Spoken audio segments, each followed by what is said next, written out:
Hello student, welcome to lesson planner channel. তো আমরা unit 3 মেন্ডেলের সংকরায়ন পরীক্ষা থেকে একটা কোশ্চেন মানে দুটো কোশ্চেন খুবই কমন মানে আসে পরীক্ষায়, যেটা হচ্ছে মেন্ডেলের সংকরায়ন পরীক্ষার জন্য কেন মটর গাছ নির্বাচন করেছিলেন আর তার সাফল্যের কারণগুলি কি কি। তো এই উত্তরটা দেওয়ার জন্য আমরা কি কি পয়েন্ট ইউজ করবো চলো আমরা একটু দেখে নিই।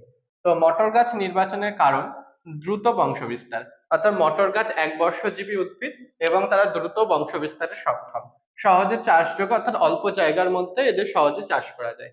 বহু ভেদযুক্ত, অর্থাৎ মটর গাছে বিপরীতধর্মী বিশুদ্ধ চারিত্রিক বৈশিষ্ট্য লক্ষ্য করা যায়। যেমন মেন্ডেল নিয়েছিলেন 7 জোড়া বিপরীত চারিত্রিক বৈশিষ্ট্য।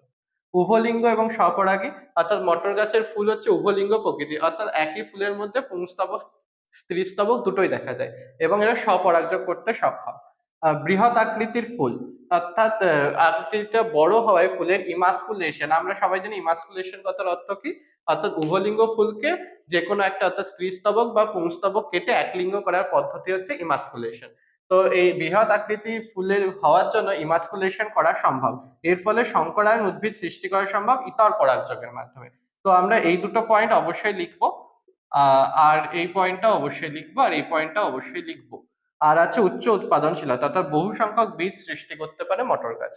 এবং সাফল্যের কারণগুলো দেখে নিই। তো বৈশিষ্ট্য বিশুদ্ধতা, অর্থাৎ মটর গাছে খাঁটি বৈশিষ্ট্য সম্পন্ন উদ্ভিদ এবং স্বপ্রজননে সক্ষম এবং এদের বৈশিষ্ট্যগুলো বংশ পরম্পরায় সঞ্চারিত হয় স্বপরাগযোগের জন্য।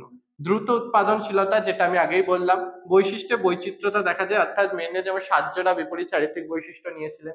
দক্ষতা, অর্থাৎ মেন্ডেল একজন উদ্ভিদবিদ হওয়ার সাথে সাথে উদ্ভিদ প্রজননবিদও ছিলেন একজন দক্ষ, তার জন্য তিনি দক্ষভাবে পুরো প্রসেসটা তিনি পরিচালনা করেছিলেন এবং তিনি গণিতেও খুব পারদর্শী ছিলেন এবং গাণিতিক বিশ্লেষণে তিনি নির্ভুলতা প্রকাশ করেছেন এবং তার ফলে এই সুন্দর রেজাল্টটা আমরা পাচ্ছি এখন। আর তিনি খুব লাকি ছিলেন এই বিষয়ে যে এক্ষেত্রে বহুজিন, এপিস্ট্যাসিস, লিঙ্কেজ, মিউটেশন কিছুই ঘটেনি এই পরীক্ষা চলাকালীন। এর ফলে আমরা এত সুন্দর রেজাল্ট এখন দেখতে পাচ্ছি। Thank you.